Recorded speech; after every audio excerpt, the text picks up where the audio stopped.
சாலைகள், குடிநீர், தெருவிளக்கு என மக்களின் அடிப்படை தேவைகளையும் தான் எம்எல்ஏவாக இருந்தபொழுது செய்து கொடுத்துள்ளதாக தெரிவித்த அமைச்சர் துரைமுருகன் மீண்டும் தமக்கு ஒருமுறை வாய்ப்பளிக்குமாறு பொதுமக்களிடம் வேண்டுகோள் விடுத்துள்ளார். வேலூர் மாவட்டம் காட்பாடி சட்டமன்ற தொகுதியில் திமுக வேட்பாளராக பொதுச் செயலாளர் துரைமுருகன் போட்டியிடுகிறார். இவர் காட்பாடி, காந்தி நகர் உள்ளிட்ட பல்வேறு பகுதிகளில் தேர்தல் பிரச்சாரம் மேற்கொண்டார்.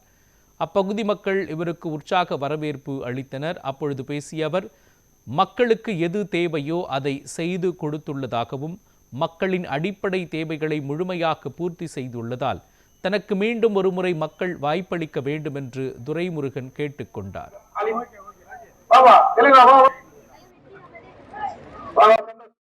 இந்த காந்திநகரை பொறுத்தவரையில் தெருக்களை எல்லாம் அப்படியே போட்டுவிட்டு கான்ட்ராக்ட் எடுத்தவர்கள் ஆட்சி மாறின உடனே ஓடி போய்விட்டார்கள்.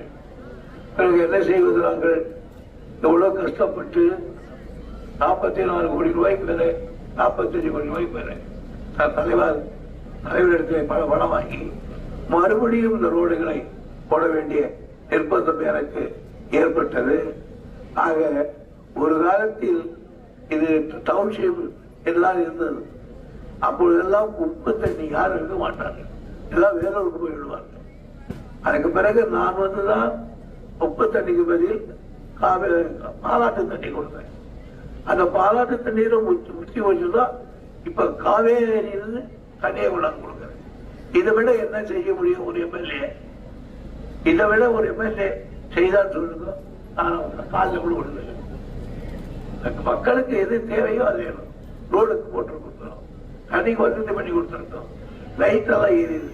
ஆக இந்த பிரச்சனையெல்லாம் நினைத்து பார்த்து மீண்டும் நீங்கள் ஒரு முறை ஒரு வாய்ப்பு